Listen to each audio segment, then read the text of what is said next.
En introduction, permettez-moi de vous poser une question cruciale. La vérité est-elle importante? Si oui, cette vidéo devrait vous intéresser. Parce qu'elle répond à une vidéo d'un créateur nommé Freda qui m'a attaqué et m'a carrément calomnié, ainsi que Lindy Beige et Métatron, en déformant nos opinions, en partageant des extraits complètement sortis de leur contexte et en mentant carrément à notre sujet. Tout cela apparemment dans le but de nous salir et de nous discréditer, parce que pour lui, ce n'est pas une question de vérité, mais d'attaquer et de discréditer ceux qu'il identifie et cible comme ses ennemis idéologiques.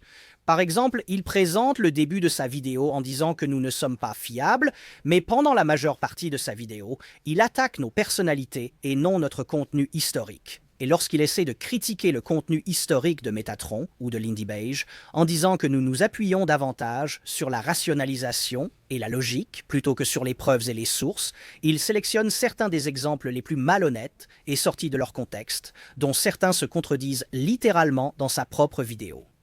Et il ignore les innombrables fois où nous avons tous utilisé des sources primaires, et dans mes propres vidéos, il semble incapable de trouver un seul exemple tiré de Shadiversity où j'aurais commis une erreur flagrante qui l'aurait offensé. Maintenant, il m'est arrivé de me tromper et j'ai apporté des corrections, mais il ne s'agit pas de mon contenu historique, même s'il essaie de le présenter ainsi au début de la vidéo. C'est faux, c'est un mensonge. Il s'agit d'une tentative d'assassinat de caractère, d'une vidéo diffamatoire, où il prend des extraits de mon autre chaîne, Night's Watch, les attribue à mon contenu sur Shadiversity, les sort de leur contexte et ment tout simplement. Le but de la vidéo de Freda est de salir et de diffamer. C'est une attaque malhonnête, sans aucune substance, et je vais le démontrer, comme le prouve le fait qu'il ne donne pas un seul exemple sur Shadiversity, où je produirais du contenu médiéval non fiable. Maintenant, contrairement à la fausse prémisse non tenue de la vidéo de Freda, je vais vous montrer à quel point la vidéo de Freda est malhonnête et malveillante. Réfléchissez à cela, c'est quelqu'un qui est prêt à mentir, diffamer et calomnier d'autres personnes avec des propos parmi les plus ignobles, pouvant potentiellement détruire leur vie. Tout cela pour se donner bonne conscience et en tirer profit. Sous la présentation calme et une logique apparemment raisonnable si vous n'y prêtez pas attention, l'intention cruelle et malveillante derrière cette vidéo est plus qu'évidente. Donc, Métatron va se défendre dans sa propre vidéo que je vous encourage vivement tous à aller regarder. Lindy Beige ne se préoccupe pas vraiment de l'attention que cet individu lui accorde, ce qui est compréhensible. Donc, je parlerai un peu de Lindy Beige après avoir abordé les attaques contre moi. Freda commence sa vidéo en généralisant de manière malhonnête, discréditant moi-même, Lindy Beige et Métatron avec des affirmations telles que « nous nous appuyons davantage sur la rationalisation et la logique plutôt que sur des preuves ou des sources », sans donner un seul exemple de moi faisant cela ou reconnaître que parfois il est nécessaire de spéculer dans la recherche historique en raison du manque de sources primaires. Il dit que nous commençons à croire que nous sommes bien plus compétents et qualifiés que nous ne le sommes réellement. Lorsque l'histoire soi-disant enseignée n'a pas besoin d'être étayée ou justifiée par sa connexion aux sources et que leur expérience personnelle prime, alors ils commencent à se croire bien plus compétents et qualifiés qu'ils ne le sont réellement. Je n'ai jamais prétendu avoir de qualification, mais je présente mes opinions comme étant correctes, car je pense qu'elles le sont. Mais cela semble être une forme d'arrogance dans l'esprit de Frédéric, comme si personne n'avait le droit de partager des opinions sur la recherche historique sans être historien ou sans être quelqu'un qu'il considère comme qualifié. Il affirme que nous commençons à raisonner par nous-mêmes pour chaque réponse, ce qui est précisément la façon dont on souhaiterait y parvenir par la raison. Une raison valable, bien sûr, et nous espérons ne pas nous tromper, et si c'est le cas, merci de nous corriger et nous ferons une correction, mais cela ne veut pas dire que nous allons nous incliner devant tous ceux qui essaient de prétendre que nous avons tort. Nous nous défendrons si nous pensons que les critiques sont infondées. Puis il ajoute: Le résultat de ce développement ressemble souvent à un essai vidéo d'1 heure expliquant pourquoi les femmes n'ont pas leur place dans les jeux vidéo sans raison apparente. C'est son résumé général du type de contenu que nous produisons et, tout au long du reste de sa vidéo, il échoue complètement à prouver quoi que ce soit de tout cela. Mais ce qu'il fait, c'est qu'il s'accroche à des extraits soigneusement sélectionnés et soit il les sort complètement de leur contexte, soit il ment carrément sur ce que nous disons, soit il part sur des digressions et cite des choses qui ne contredisent en rien ce que nous disons réellement. Prenons un exemple concret. Regardons l'énorme et malveillant homme de paille qu'il vient d'ériger concernant Lindy Beige, Métatron et moi, Quand est-ce que l'un d'entre nous a dit que les femmes n'avaient pas leur place dans les jeux vidéo? Sérieusement, je sais que je ne l'ai jamais dit. En fait, j'ai fait tout le contraire. J'ai réalisé des vidéos dédiées sur la façon dont les femmes peuvent rivaliser avec les hommes en escrime, lorsque j'ai répondu à André Claven qui disait que les femmes ne battraient jamais un homme dans un duel à l'épée. Et il y a de nombreux exemples où nous abordons le contexte historique du rôle des femmes dans le combat sur le champ de bataille, certaines circonstances où les femmes peuvent rivaliser aussi bien que les hommes, et d'autres circonstances, comme sur le champ de bataille, où les femmes auraient de sérieuses limitations. Cependant, elles pourraient être utilisées avec une certaine efficacité. Tous les détails sont dans nos vidéos. Mais les gars, ce n'est pas vraiment ce que nous avons dit ou pas dit à Freda, c'est la façon dont il nous perçoit. Maintenant, nous devons analyser cela car cela révèle tout ce que nous devons savoir sur les intentions de Freda et sur sa moralité ici. Ce n'est pas que l'un d'entre nous soit vraiment sexiste, c'est juste que c'est l'impression que nous donnons à Freda, ou plus précisément, c'est ce que nos vidéos finissent par sembler être selon son point de vue biaisé et subjectif. C'est juste qu'elle donne un peu l'impression, vous voyez, qu'on dit que les femmes n'ont pas leur place dans les jeux vidéo. Quelle absurdité totale! Curieusement, le résultat final ressemble souvent à une vidéo d'1 heure expliquant pourquoi les femmes n'ont pas leur place dans le gaming. Ceci est un exemple direct du niveau de malhonnêteté malveillante auquel Freda en arrive pour essayer de salir nos personnages. Il admet que nous n'avons pas dit de choses terribles ou mauvaises dans nos vidéos historiques, mais il nous déteste et pense que nous sommes de mauvaises personnes. Donc à ses yeux, nous donnons simplement cette impression, car sa haine ne pourrait jamais être injustifiée.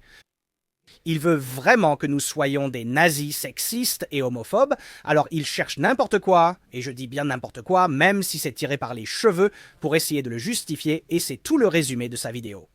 Peu importe à quel point c'est malhonnête ou de mauvaise foi, il va même jusqu'à rejeter toutes nos vidéos historiques comme étant des absurdités, ce qui donne l'impression que nous avons dit des choses que nous n'avons jamais dites. Dans sa vidéo, il nous attribue principalement des propos déformés ou interprétés de la pire façon possible en utilisant des extraits hors contexte. Parce que, Dieu merci, nous ne diabolisons pas les gens en les traitant de nazis simplement parce que nous avons des désaccords sur des opinions politiques en réalité très modérées. Alors, veuillez bien noter que cet individu, Freda, c'est un menteur et un colporteur de calomnie, qui n'a aucun respect réel pour la vérité ou la décence humaine envers les personnes qu'il vise comme ennemis idéologiques, parce que pour des gens comme lui, il ne s'agit pas de la vérité. Il s'agit de gagner des batailles idéologiques, de faire de la vertu pour son propre profit, et que les nobles objectifs qu'il poursuit justifient ses moyens malhonnêtes et malveillants, en particulier la diffamation et l'assassinat de caractère haineux et injustifié. Donc, en passant des commentaires généraux qu'il a faits au début, nous allons maintenant aborder la diffamation ciblée qu'il profère à mon encontre, à laquelle je vais réagir. Il commence la vidéo en partageant 2 extraits complètement sortis de leur contexte, mais je vais me concentrer sur celui concernant mes propos sur la polygamie et la Bible, parce qu'il présente littéralement cela comme si je soutenais la polygamie, ce qui n'est pas le cas. Chad, mormon pratiquant, défend la polygamie, ce qui reflète mon opinion à son sujet. Abraham avait plus d'une femme, pourtant il a été montré dans des visions comme se tenant à la droite de Dieu, dans un état exalté. Donc il est clair qu'il existe un mécanisme ou une exception qui permet à quelqu'un d'avoir plus d'une femme. Hors contexte, cela donne l'impression que je soutiens la polygamie, car il coupe le reste sans expliquer le contexte. Et le contexte, c'est que j'explique d'un point de vue religieux chrétien que, si on suit la Bible avec précision, il doit y avoir quelque chose qui explique comment Moïse et Abraham ont été autorisés à avoir plus d'une femme. Je ne prétends pas que ce soit moral ou que je l'approuve. Ma position exprimée ouvertement à maintes reprises est identique à celle de mon Église. Que la polygamie est en réalité une chose abominable, sauf si Dieu la commande spécifiquement, auquel cas Dieu veut que plus d'enfants naissent dans les alliances qu'il a faites avec certains individus, et c'est exactement ce que dit le livre de Mormon à ce sujet. Voici, David et Salomon ont vraiment eu de nombreuses femmes et concubines, ce qui était abominable devant moi, dit le Seigneur. Ceci se trouve dans le livre de Mormon. C'est pourquoi moi, le Seigneur, je ne permettrai pas que ce peuple fasse comme ceux d'autrefois, car aucun homme parmi vous n'aura plus d'une femme, et il n'aura aucune concubine. Car moi, le Seigneur Dieu, je prends plaisir à la chasteté des femmes, et les débauches sont une abomination devant moi, ainsi dit le Seigneur. Ce peuple respectera mon commandement, déclare le Seigneur, sinon le pays sera maudit à cause d'eux. Car si je veux, dit le Seigneur des armées, susciter une postérité, je donnerai des commandements à mon peuple. Sinon, ils écouteront ces choses. Je voulais souligner que l'Église de Jésus-Christ des Saints des derniers jours suit en réalité la doctrine biblique. Par exemple, nous avons une explication doctrinale sur les raisons pour lesquelles la polygamie était autorisée dans l'Ancien Testament. Ce n'est pas que je veuille plus d'une femme ou que je fasse la promotion de cela ou que je le soutienne, contrairement à ce que prétend Freda.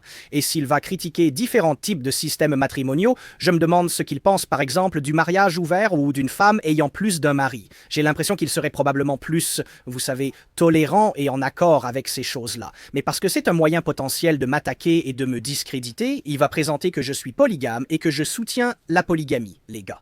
Il produit toujours du contenu apparemment innocent où lui et son ami s'amusent avec des épées ou des accessoires pop. Cependant, la majorité de sa production se trouve sur la chaîne Night's Watch, lancée en 2020. Ça, c'est faux. Je fais davantage de vidéos sur Shadiversity que sur Night's Watch, comme un simple coup d'œil le confirmerait. Sur Night's Watch, je produis une vidéo par semaine ou toutes les 2 semaines. Ma production a augmenté récemment, mais s'il fait actuellement une vidéo qui me critique, il vaudrait peut-être la peine de faire quelques recherches à jour. Et réfléchissez à ça, si Freda est tellement paresseux qu'il ne prend même pas la peine de vérifier certains des faits les plus basiques et simples, alors qu'il suffit littéralement de regarder le contenu YouTube actuel de la personne qu'il diffame, s'il ne peut même pas faire cet effort minimal de recherche, à quel point pensez-vous vraiment qu'il est fiable sur tout le reste qu'il dit? Et la réponse, c'est que son opinion ne vaut rien du tout. Sur Shadiversity, je publie 3 vidéos par semaine, une exclusive, 2 publiques, ainsi que plusieurs formats courts. Une grande partie de mon contenu reste basée sur l'histoire, principalement axée sur les armes et leur utilisation historique, mais Freda choisit d'ignorer tout le contenu de Shadiversity, qui est justement du contenu historique, et apparemment le sujet de sa vidéo, et il décide de s'en prendre à Night's Watch, ou de sortir de leur contexte des choses que j'ai dites sur Night's Watch, parce qu'il ne s'agit pas de l'authenticité historique de mon contenu principal, mais d'une tentative d'assassinat de caractère. C'est une chaîne typique où l'on parle face à la caméra, avec peu d'efforts, diffusant des opinions de droite. J'aurais été d'accord avec lui par le passé, mais plus récemment, mes critiques de films sont en réalité de très grande qualité, scénarisées et montées, mais beaucoup des autres contenus sont effectivement des discussions plus simples, avec moins d'efforts. Je discute des réactions sur Twitter et de la série Le Seigneur des Anneaux d'Amazon. Ce sera ma priorité principale. C'est intéressant. Comme je l'ai dit, pourquoi ferait-il ça? Encore une fois, est-ce parce qu'il ne trouve rien à redire sur mon historique? Donc, je pense que mon contenu historique est plutôt bon. Je fais de mon mieux pour qu'il soit précis, mais il m'est arrivé de me tromper par le passé et je pense qu'il aurait pu échouer parce qu'il a été prêt à sélectionner des éléments et à les sortir de leur contexte, à déformer les informations historiques que Métatron et Lloyd apportent. Mais non, il veut se concentrer sur Night's Watch parce que, comme je l'ai révélé et que je le renforce avec preuve sur preuve, c'est une vidéo à charge. C'est une campagne de diffamation. Il ne s'agit pas de donner un avertissement sur la fiabilité de nos informations historiques, car nous faisons de notre mieux pour bien les rechercher et produire le meilleur contenu possible. Au fil des années, des choses étranges se passent. Il y a ce paradoxe où ils disent que c'est pour tous, alors qu'en réalité, ils excluent. Voici quelque chose de vraiment étrange auquel ils s'accrochent. Tu te souviens comment j'ai dit qu'il s'accroche soit à des choses sans rapport, soit à n'importe quoi qu'il peut essayer de présenter pour tenter de nous discréditer? Eh bien ici, il s'accroche au fait que je me suis opposé à ce que Games Workshop essaie d'exclure des gens de leurs loisirs, et il s'agit surtout de personnes qui penchent plutôt à droite, et généralement ils font ça en diabolisant ce genre de personnes, en disant que ce sont des intolérants, des bigots qui n'ont pas leur place dans nos espaces. Et Freda fait exactement la même chose que ce que je critique chez Games Workshop, parce qu'il s'accroche au fait que je parle d'Arch, anciennement Arch Warhammer, et le point de mauvaise foi auquel il met un temps fou à arriver avec beaucoup de choses hors sujet, c'est qu'à ses yeux, Arch est en gros un nazi, et donc il était justifié de l'exclure de la communauté Warhammer, et Shad est mauvais parce qu'il défend ce qui équivaut à des nazis, et il calomnie aussi mon public en disant qu'ils sont tous des nazis également. Shad est offensé par cela, ou du moins, il fait semblant de l'être afin de plaire à ses fans nazis ou proches des nazis. C'est la vieille tactique usée, mais tellement courante, de diaboliser simplement les personnes avec lesquelles on n'est pas d'accord, peu importe à quel point leurs opinions réelles et honnêtes sont modérées. En injectant des absurdités dans nos propos, comme prétendre que nous ne voulons pas de femmes dans les jeux vidéo, ce qui est faux. Des absurdités véritablement malhonnêtes de ce genre, qui déforment nos opinions ou exagèrent la gravité de ce qui, en réalité, ne sont que des opinions conservatrices très modérées, en les présentant comme totalement intolérantes et inacceptables dans une société civilisée, et que vous êtes un nazi pour penser cela. C'est la tactique qui montre qu'ils ne peuvent pas réellement débattre intellectuellement avec les arguments que des gens comme moi proposent, mais essaient plutôt de diaboliser et de discréditer la personne, parce que la vérité n'a pas d'importance et qu'ils ne peuvent en fait pas défendre leurs opinions, car la vérité n'est pas de leur côté. Ils ont tort. Ils ont donc recours à ces tactiques méprisables. Arch n'est pas un nazi. Il s'est exprimé plusieurs fois contre le totalitarisme, le communisme et le nazisme, mais il partage parfois des blagues osées et il aime l'humour provocateur. Il les trouve drôles, mais cela suffit apparemment à le qualifier de nazi complet et donc à justifier qu'on le discrimine. Des gens comme Freda sont tout à fait favorables à la discrimination et à l'intolérance tant que leurs cibles sont suffisamment mauvaises à leurs yeux. S'ils ne trouvent que pas leur cible assez mauvaise, ils vont les calomnier, exagérer et déformer leurs propos pour en faire des méchants, justifiant ainsi leur intolérance. Ce qui montre que les véritables intolérants dans cette équation sont en réalité des gens comme Freda. Dans cette partie, Freda évoque mes opinions sur l'art généré par l'intelligence artificielle en présentant ou en représentant mes points de vue de la pire façon possible pour essayer de faire en sorte que le plus de gens possible me détestent, alors qu'en réalité, mes opinions sur l'art intelligence artificielle sont bien plus nuancées que ce qui est présenté. Écoutons ce qu'il dit. Pour une raison quelconque, Chad est aussi obsédé par l'intelligence artificielle. Si vous avez vu son compte Twitter, vous savez que c'est quasiment uniquement lui qui prend la défense de l'intelligence artificielle et... Non, je critique aussi l'intelligence artificielle dans de nombreux cas. Si on va sur Night's Watch et qu'on tape simplement intelligence artificielle, regardez ici. Pourquoi cette bouillie d'intelligence artificielle inonde-t-elle YouTube? Les petites amies intelligence artificielle vont détruire l'humanité. Le chatbot intelligence artificielle de Google devrait être détruit. Comment prévenir l'apocalypse de l'intelligence artificielle? Il y a des préoccupations légitimes concernant l'intelligence artificielle dont j'ai beaucoup parlé et contre lesquelles je mets en garde depuis longtemps. J'aime vraiment les outils de génération artistique par intelligence artificielle, mais toute l'intelligence artificielle, c'est un autre débat, n'est-ce pas? Et me présenter comme si j'étais juste ce type qui adore tout ce qui touche à l'intelligence artificielle et qui la défend sans arrêt? Non, j'ai défendu les outils génératifs d'intelligence artificielle, mais pas de la manière dont ils le présentent ici.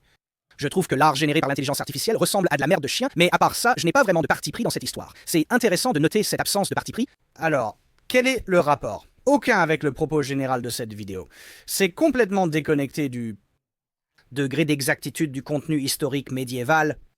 Il ne le mentionne que comme un argument supplémentaire pour attaquer mon caractère et pour inciter les gens à me détester. C'est le but de cette vidéo, c'est une vidéo à charge, mais je pourrais aussi l'appeler une vidéo de haine, où l'intention est de pousser le plus de gens possible, tous ceux qui la regardent, à me mépriser, moi, Landy Beige et Métatron, sur un plan personnel.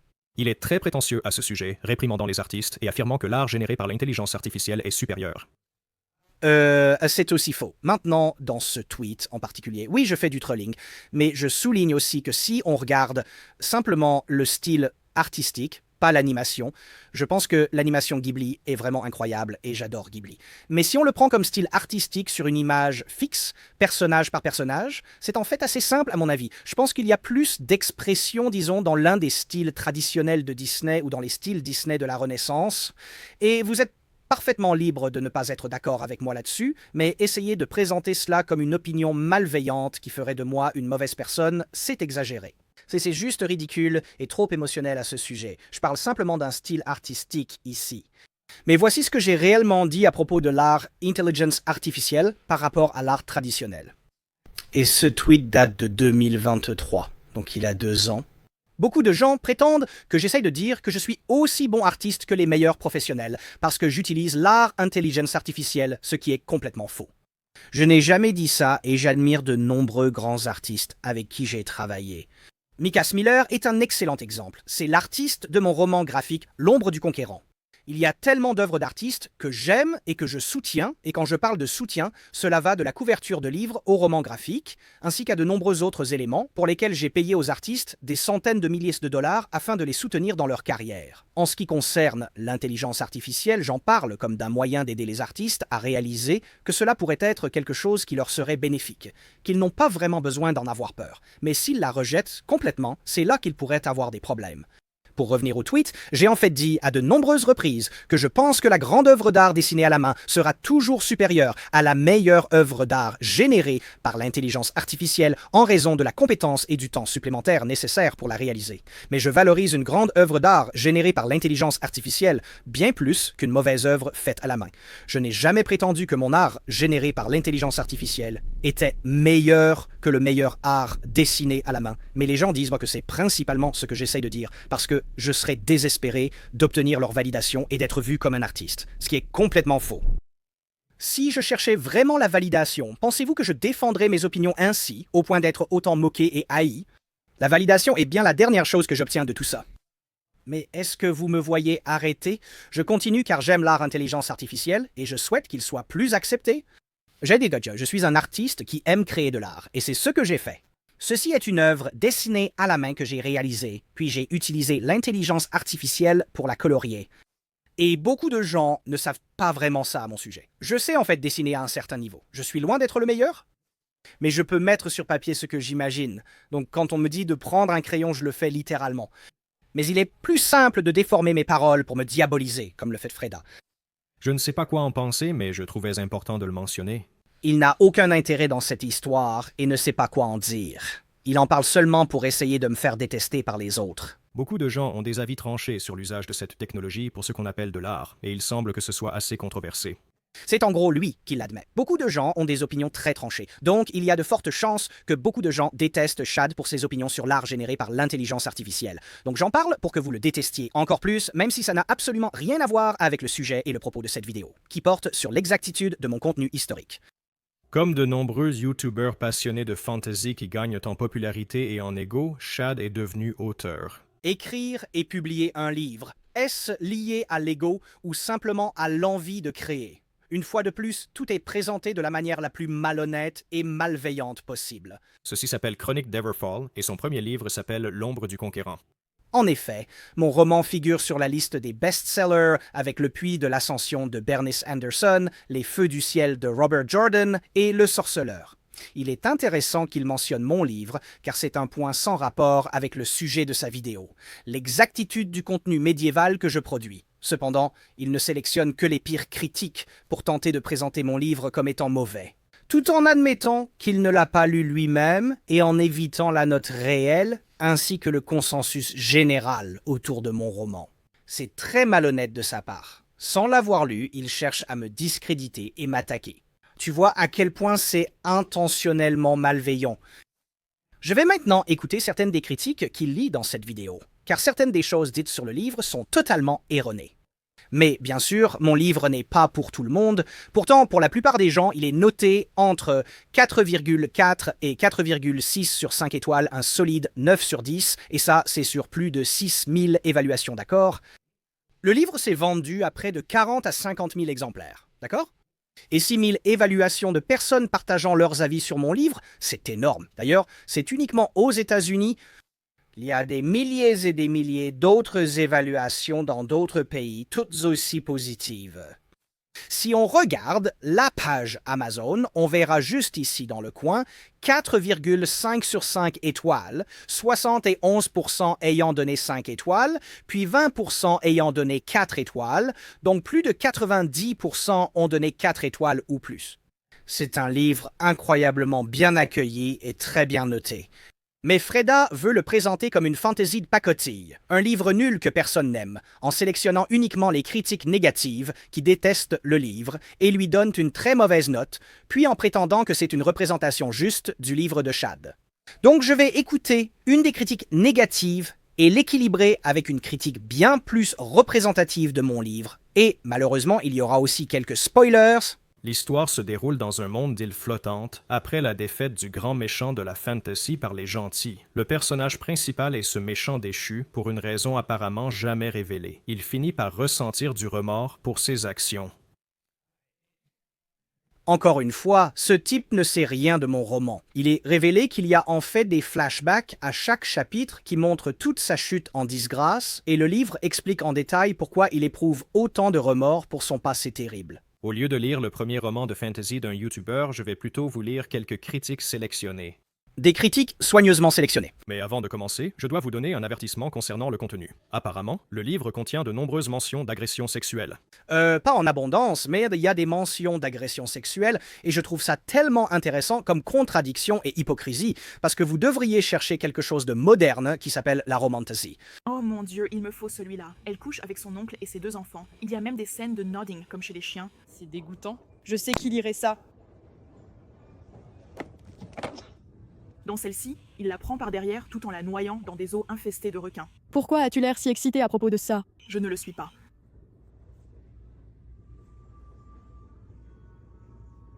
Qui est rempli de niveaux insensés de viol et d'agression sexuelle dans cette présentation de fétichisme dans la fantaisie féminine en ce moment. Des niveaux fous. Bien sûr, il ne va même pas sourciller à ça, ni aux mentions dans mon livre, parce que mon personnage est un ancien tyran, et il y en a même moins que ce qui est montré dans Game of Thrones. Mais ça, c'est bizarre, glauque, et c'est le signe d'un livre terrible, un livre qu'il admet lui-même ne même pas avoir lu. Donc, encore une fois, vous pouvez voir l'intention derrière tout ça, l'intention malveillante de me salir, de me discréditer et de me diaboliser. C'est une critique difficile à écrire. Mon a priori positif envers l'auteur, dû à sa personnalité et sa chaîne YouTube, me donne envie d'aimer ce roman. Cependant, c'est difficile pour 2 raisons. La première, mineure, est que le livre doit être édité.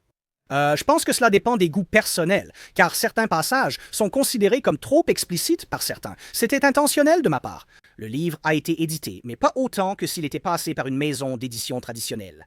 Je n'avais pas l'argent pour engager 10 éditeurs pour le relire, mais il a tout de même été suffisamment bien édité pour que cela n'ait pas d'impact ou ne rende pas la lecture difficile. Comme je l'ai dit, beaucoup de personnes qui critiquent cela ne le font pas à cause d'un défaut dans l'écriture, mais plutôt à cause du style d'écriture. Il s'agit d'une fantasy dure, où l'univers est minutieusement construit. Et je rentre volontairement dans les détails parce que j'aime vraiment ce style. Et si ce n'est pas pour toi, c'est tout à fait normal. Ce n'est pas fait pour tout le monde. Les forces du roman résident fréquemment dans des explications mécaniques présentées explicitement. Je veux parler d'exposition d'informations. Il y a eu des moments où je l'ai fait consciemment. Ce n'était pas une erreur d'un auteur inexpérimenté. J'ai apprécié les moments où la narration donnait l'information. Cela signifie qu'un groupe de lecteurs, en fait beaucoup d'entre eux, aimaient aussi les aspects de construction du monde du livre, certains des éléments les plus appréciés du roman.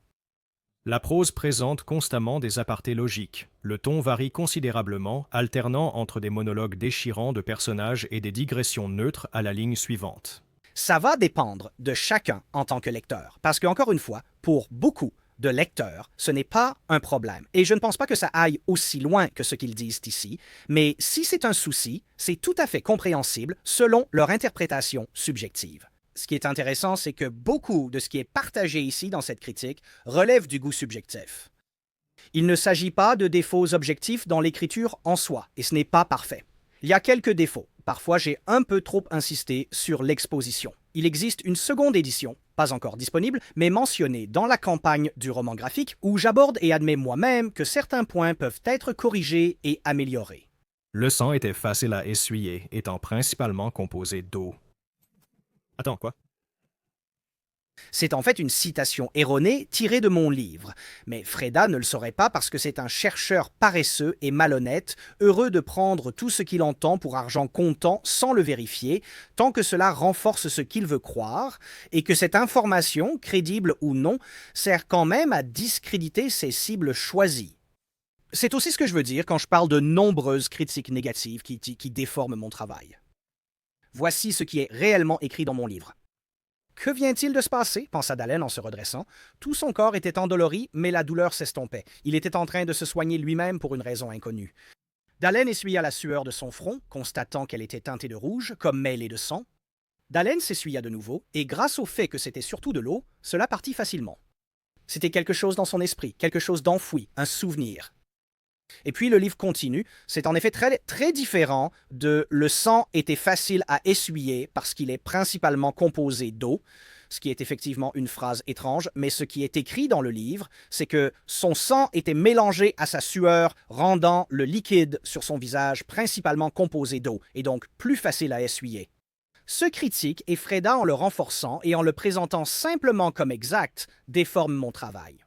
Il est très facile de rendre quelqu'un ridicule si vous êtes prêt à laisser quelqu'un d'autre mentir à ce sujet et que vous ne vérifiez aucun fait parce que vous ne vous souciez ni de la vérité ni de la décence, seulement que les sources que vous trouvez nuisent à votre cible en comptant sur le fait qu'aucun membre de votre public ne fera de recherche supplémentaire pour savoir si vous racontez n'importe quoi. Ce que, comme je le prouve, Freda fait tout au long de cette vidéo. Le plus gros problème qui m'empêche de mieux noter ce roman est son obsession constante pour le sexe et le viol. Le protagoniste est principalement caractérisé par ce trait. Le personnage principal n'est pas en grande partie défini par le sexe et le viol. C'est un aspect de son passé parce qu'il avait un harem quand il était un tyran maléfique, mais ce qui l'affecte le plus, ce sont les génocides. Oui, l'extermination de milliers de personnes parce qu'il était un tyran génocidaire. Cela ne signifie pas que les abus sexuels ne font pas partie de son passé et de sa culpabilité. Bien sûr que oui, et il y a un aspect important, vous savez, dans l'histoire, et malheureusement ils exagèrent la quantité de sexe qu'il y a dans le livre, mais l'agression sexuelle est un aspect du livre. C'est présent. Donc, puisque cela consiste à faire du tri parmi les rares critiques négatives, il est juste d'équilibrer avec quelques critiques positives, ou simplement des critiques considérées comme parmi les plus utiles. Livre captivant, difficile à lâcher, 5 étoiles. Je l'ai acheté par amour pour la chaîne YouTube de Chad. Sachant que c'était son premier roman, je n'avais pas de grandes attentes. J'ai été agréablement surpris de découvrir que c'était l'un des romans les plus captivants que j'ai lus depuis un certain temps. Je n'avais pas lu un livre aussi captivant depuis Prodigy Hail Mary. La construction de l'univers est tout simplement incroyable. Chad a créé un monde diversifié et complexe, à la fois fantasy, steampunk et science-fiction. Son souci de créer des règles cohérentes pour chaque aspect de son univers est stupéfiant. De nombreux moments géniaux rendent cet univers unique par rapport à toute autre fiction spéculative que j'ai pu rencontrer. Deuxièmement, tous les personnages principaux, en particulier d'Allen et d'Alice, sont complexes et affrontent des luttes psychologiques qui semblent authentiques. Cela aurait pu n'être qu'une simple fiction de genre divertissante, mais les personnages, leurs interactions et les conflits inévitables entre eux élèvent ce récit bien au-delà. Troisièmement, c'est une lecture très divertissante. Chad a clairement assimilé tous les codes des comics de super-héros, des romans et films de science-fiction et de fantasy.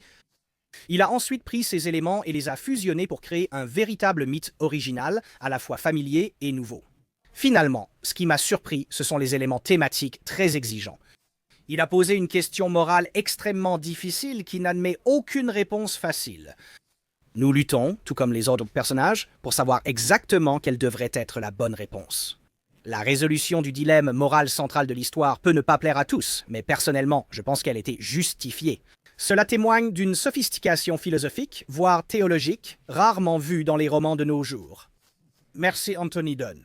J'ai beaucoup apprécié, et c'est en fait bien plus représentatif de l'ensemble des idées de mon livre, et pour chaque critique négative que ce type malhonnête veut sélectionner pour essayer de déformer mon livre. Il y a littéralement 10 critiques extrêmement positives de personnes qui l'adorent, mais comme c'est la nature des critiques, il est un peu difficile de savoir au final si cela vous plaira, donc vous pouvez le découvrir par vous-même, et il n'y a donc pas vraiment de raison de continuer avec ces critiques négatives choisies, puisqu'ils ne montrent en aucun cas une représentation équilibrée. Regardez encore une fois ce parti pris où il n'a pas l'intention de montrer une représentation honnête et réelle de l'accueil de mon livre, mais l'intention derrière cela est malveillante pour discréditer et créer un faux récit.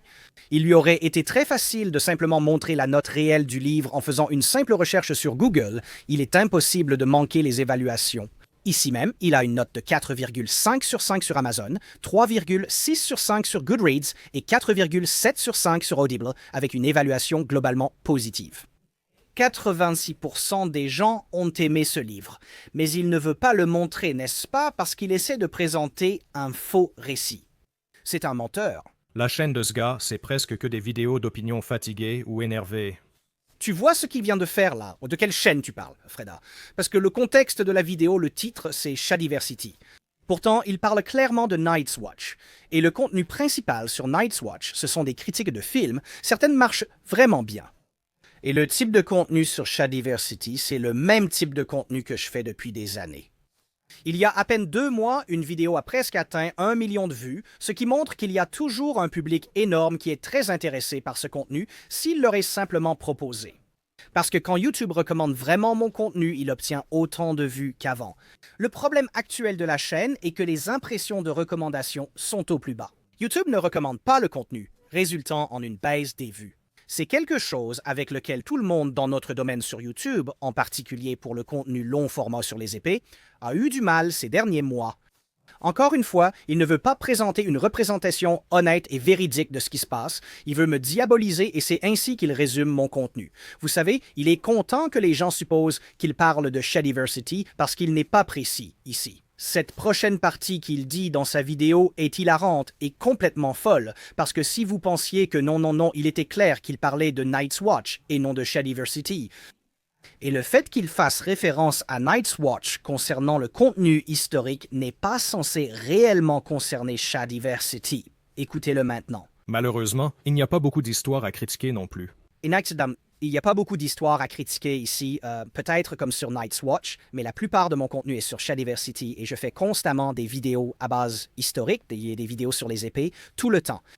Shad semble s'être éloigné de ses sujets et est maintenant orienté vers autre chose. C'est tout simplement un mensonge flagrant. Je fais littéralement plus de contenu sur Shadiversity que sur Night's Watch, mais Freda, non seulement il ment, mais dans ce cas précis, il montre aussi une grande incompétence en ne vérifiant absolument rien et en faisant des suppositions folles qu'il présente comme des informations fiables. À mon grand désespoir, la seule chose que j'ai pu trouver de relativement récent et un tant soit peu lié à l'histoire était Shad partageant ses réflexions sur Assassin's Creed Shadows. Relativement récente? En mai 2024, donc il y a plus d'un an. Et oui, c'est ça les gars, Freda a consulté Night's Watch pour mon contenu historique récent. Une chaîne qui n'a jamais été conçue pour aborder l'histoire ou la fantasy, mais plutôt pour critiquer et analyser la pop culture. Si vous vouliez trouver du contenu récent de moi parlant d'histoire, vous savez où chercher. Je me demande où il aurait bien pu aller pour trouver ça. C'est vraiment une tâche très complexe. Vous savez, un vrai défi intellectuel. Je sais, essayer de trouver où Shad pourrait bien faire du contenu historique récemment. C'est pas évident. Il ne sait tout simplement pas où chercher. C'est incroyable à quel point ce gars est malhonnête. Et si vous voulez regarder il y a 9 jours, en examinant l'escrime historique valide dans la bande-annonce de ce jeu, nous abordons certains éléments d'histoire dans notre réaction au concept des épées géantes. Réaction au grand désabonnement. Les gars, super vidéo exclusive. En parlant de la perception du katana à travers l'histoire et des raisons de l'émergence de certaines désinformations à son sujet. C'est une vidéo exclusive? Un chevalier modifierait un katana selon sa perspective historique, sa perception des épées et les éléments de design qu'il valorisait. Il regarderait la lance et l'arc comme la lance-arc était une véritable arme historique, explorant son efficacité il y a 3 semaines. Une quantité abondante de contenu historique, du contenu historique récent. Pourtant, il cherche tellement à trouver quoi que ce soit pour essayer de me discréditer, de sortir de son contexte et de me salir, n'est-ce pas? Il va jusqu'à une vidéo vieille d'1 an sur la garde de nuit qu'il déforme encore une fois. Ouais. Donc, j'ai eu un intérêt pour ça d'un point de vue historique, mais en ce qui concerne la race du personnage, honnêtement, je m'en fiche. Je veux dire, il y a déjà eu des personnages de samouraïs noirs. Afro-samouraï me vient à l'esprit dans le passé, et donnez-moi un bon personnage, je suis content. Mais ce que je trouve intéressant, c'est le 2 poids 2 mesures, n'est-ce pas? Et ce qu'ils font... Freda répond ici quand je souligne un 2 poids, 2 mesures dans la représentation de certains personnages dans les médias, en disant non, il n'y en a pas, sans donner de preuves, ou en disant simplement que Shad a tort, sans preuve ni raison. Passons à autre chose, mais vous ne devriez pas faire confiance à Shad parce que c'est un idiot, et le 2 poids, 2 mesures dont je parle est flagrant, à tel point que si les gens le nient, c'est qu'ils vivent dans une bulle avec des œillères. De quoi est-ce que je parle? Quand des personnages établis, qui ont une certaine apparence, deviennent plus diversifiés, eh bien le camp de gauche, les gens qui font ça, n'ont aucun problème. Mais si un personnage diversifié est changé pour devenir même pas forcément blanc, parfois juste un peu plus clair de peau, comme on l'a vu avec le casting de Lilo et Stitch, ce camp-là crie au scandale. Il y en a eu un gros, récemment, où dans la bande dessinée Black Panther, on a montré qu'il avait un enfant blanc caucasien, et l'indignation était folle. Il y a un double standard indéniable dont je peux partager des références directes de personnes comme Freda qui n'ont absolument aucun problème lorsque des personnages deviennent plus diversifiés dans un sens, mais lorsque des personnages diversifiés sont modifiés dans l'autre sens, ils montrent une hypocrisie incroyable. Et je peux citer plusieurs exemples où un personnage est devenu plus diversifié, comme Nick Fury ou Kaïd dans l'ancien film Daredevil, joué par Michael Clarke Duncan, où le changement de couleur de peau ne m'a en fait pas dérangé parce qu'ils incarnaient les éléments visuels les plus emblématiques et importants du personnage. Donc il y a plusieurs exemples que je peux citer où je n'ai eu absolument aucun problème avec un certain changement chez un personnage. Contredire Fred insinue que je suis raciste et que j'ai un problème avec les personnages noirs, ce qui est absurde. D'accord. Le problème que j'ai eu avec Assassin's Creed, c'était le 2 poids, 2 mesures, et le fait qu'ils contredisaient une sorte de méthodologie établie sur la façon dont ils abordaient leur jeu, en faisant du personnage principal ou du protagoniste quelqu'un issu de la culture sur laquelle le jeu était basé. Mais qu'est-ce que Freda apporte dans ce type de critique?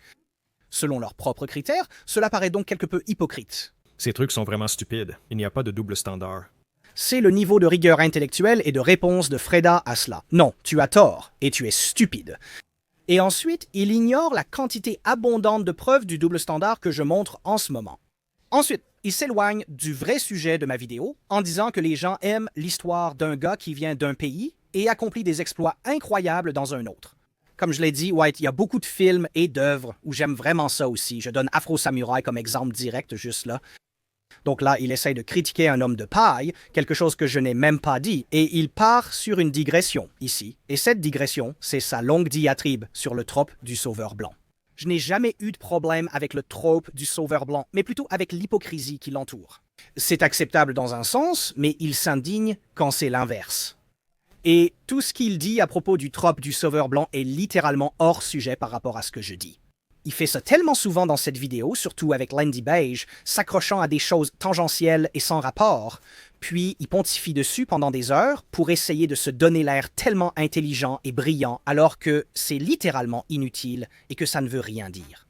Et les gens qui ne font pas attention ou qui cherchent juste n'importe quelle excuse pour essayer de diaboliser ou de détester les mêmes cibles qu'il est en train de fustiger ici, eh bien, ils vont évidemment simplement suivre le mouvement. Ils sont complètement guidés par l'idéologie woke de la diversité, de l'équité, de l'inclusion, tout ce genre de choses. Diversité, équité et inclusion mentionnées. Ce n'est pas un argument valide. Ils se contentent de pointer du doigt et de dire que c'est ridicule d'en parler sans fournir de raisons, de preuves ou d'objections, alors qu'en contexte, il est parfaitement raisonnable que j'en fasse la critique. Voilà la rigueur intellectuelle de la personne à laquelle nous avons affaire ici. Il est en fait un clown debout sur la touche, essayant de pointer du doigt et de dire que vous devriez rire et vous moquer d'eux pour les raisons que je dis être dignes de moquerie. Son dernier argument est que vous devriez accepter n'importe quelle chose ridicule que les créateurs de fantasy inventent parce qu'il y a d'autres choses fantastiques ridicules. Et il essaie de mentionner les éléments absurdes dans Assassin's Creed en ignorant le fait que ce que j'essaie de dire ici, c'est qu'il s'agit de cohérence interne avec le monde lorsque ce monde a établi que c'est ainsi que les choses fonctionnent habituellement. Il s'agit de la construction du monde avec ses lois, son canon et le fonctionnement de la technologie magique. Vous vous attendez à ce que les créateurs soient cohérents avec cela, et cela peut devenir une sorte de science et de lore interne à ce monde, ce qui explique pourquoi nous pouvons accepter la magie. Mais quand Legolas commence à courir dans les airs ou sur des rochers qui tombent, cela nous paraît ridicule parce qu'ils ont déjà établi que la gravité fonctionne à peu près comme dans notre propre monde réel. Et la critique envers Assassin's Creed le plus récent, c'est qu'Ubisoft rompait avec les façons établies dont ils faisaient leur jeu, et la communauté de fans n'était pas contente de cela. Mais au lieu de répondre à cela, Freda décide de répondre à un homme de paille de manière malhonnête. Métatron a une excellente vidéo sur ce sujet, je vous suggère de la regarder.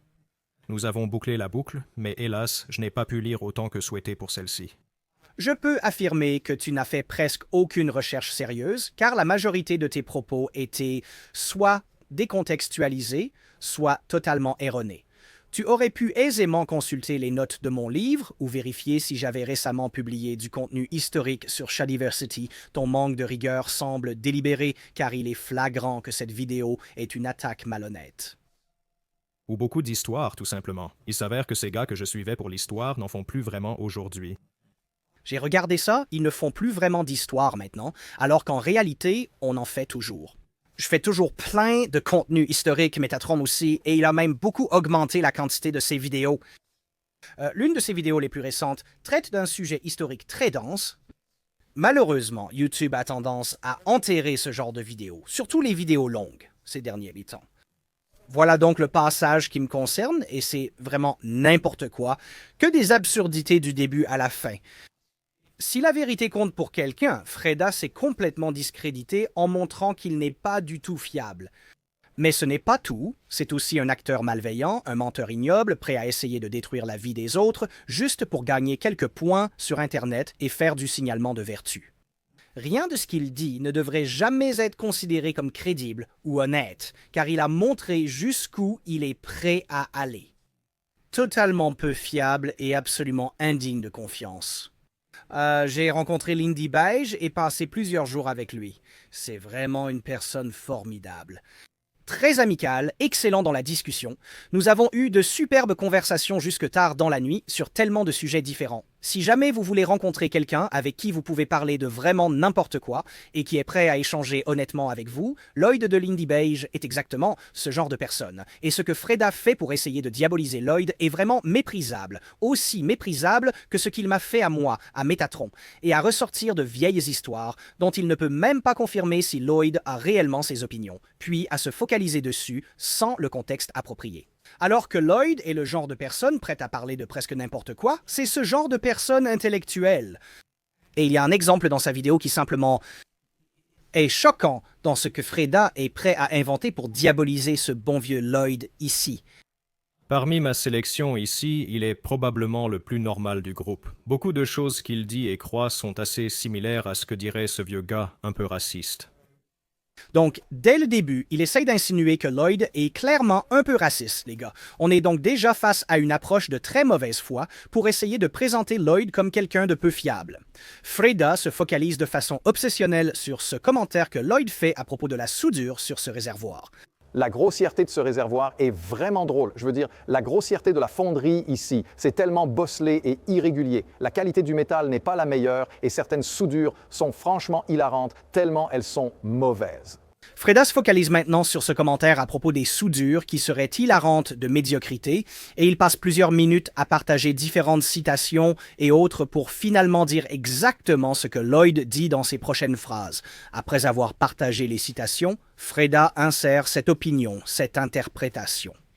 Bien que les soudures semblent grossières, cela pourrait être un choix de conception délibéré et en réalité un avantage dans l'évaluation de ce char.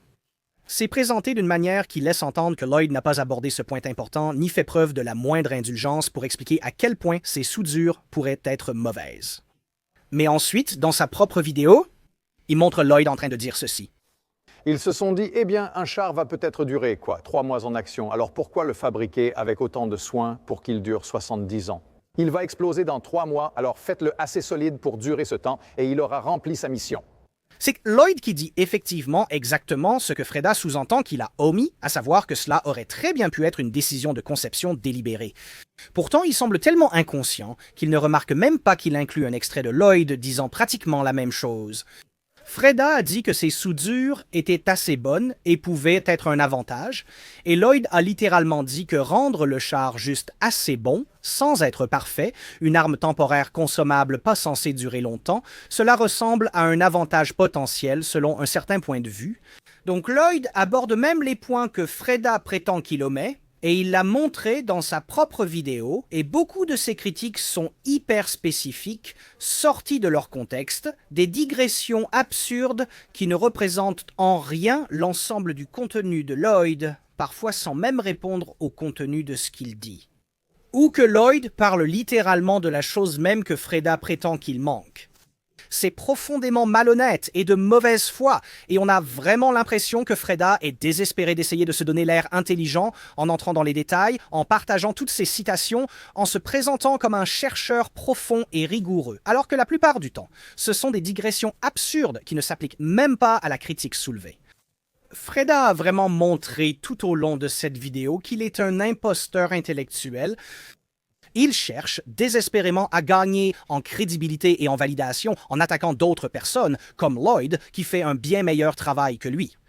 Et à la fin de cette vidéo, contrairement à Freda qui fait des affirmations extravagantes pour discréditer et critiquer sans les étayer par des preuves, j'ai montré plusieurs exemples où il ment et où il déforme malicieusement la réalité à propos de moi, de Métatron et de Lindy Beige.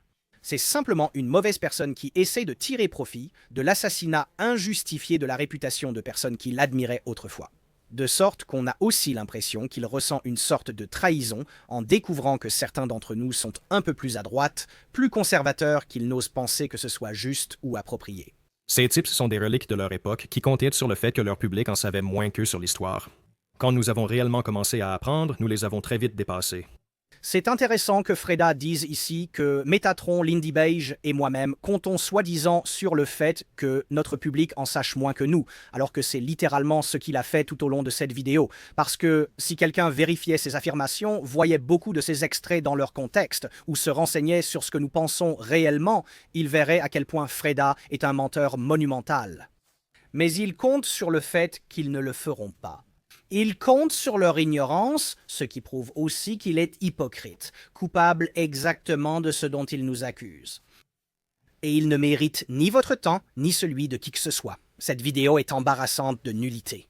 Franchement, si j'étais Freda, j'aurais vraiment honte qu'il soit même possible de produire un tel ramassis d'absurdités. J'ai montré des exemples directs où il a carrément menti. Mais tu penses qu'il va avoir honte de ça, d'après l'impression que j'ai du genre de personne qu'il est? Non, parce que je ne pense pas que ce soit quelqu'un qui se soucie vraiment de la vérité. Il ne fera aucune rétractation, ni excuse, ni n'essaiera de réparer les dégâts causés à sa réputation à cause de ça, parce que, d'après ce que je perçois, son public ne semble pas vraiment se soucier de la vérité. Espérons que ce ne soit pas tout son public. Beaucoup ont sûrement été trompés par les mensonges de Freda. Mais je pense aussi qu'il y a un nombre important de personnes possédées, idéologiquement, tout comme Freda, qui ne se soucient pas de la vérité, mais seulement de gagner des points sur Internet. Ils se soucient de gagner une bataille idéologique. Et dans cette optique, la vidéo de Freda, de leur point de vue, sera excellente parce qu'elle attaque leurs ennemis, et peu importe à quel point elle est sincère. Ce qui compte, c'est seulement si c'est efficace, et pour les gens qui ne vérifieront jamais les sources, qui tombent simplement dessus et la regardent sans vraiment réfléchir de façon critique, ils la prendront simplement comme un fait, et il le sait, c'est pourquoi il a structuré la vidéo de cette façon. Il prend des extraits complètement hors contexte, fait des déclarations générales extravagantes qu'il n'appuie par aucune preuve, sélectionne certains éléments pour présenter une image totalement fausse de la réalité concernant nos opinions et ce que nous avons dit, et essaie de nous dépeindre tous les trois comme des personnes vraiment horribles et ignobles qui ne savent rien sur les sujets dont elles parlent. Mais j'espère que tous ceux qui ont regardé cette vidéo seront au moins conscients que c'est le genre de personne qu'il est. Il sera ravi de laisser cette vidéo diffamatoire et calomnieuse en ligne pour essayer d'en tirer profit grâce aux vues de ceux qui aiment s'acharner et tenter d'attaquer et de discréditer ceux avec qui ils ne sont pas d'accord. Mais si vous tenez à la vérité, à l'honnêteté et simplement à la décence humaine, vous saurez que cet individu, Freda, en a très peu de tout cela. Allez regarder la vidéo de Métatron où il répond à tout ce que Freda dit à son sujet, l'accusant de mentir et de déformer la réalité. Merci d'avoir regardé cette vidéo, le lien de la vidéo de Métatron est juste ici. Allez la voir s'il vous plaît, à la prochaine, au revoir et merci.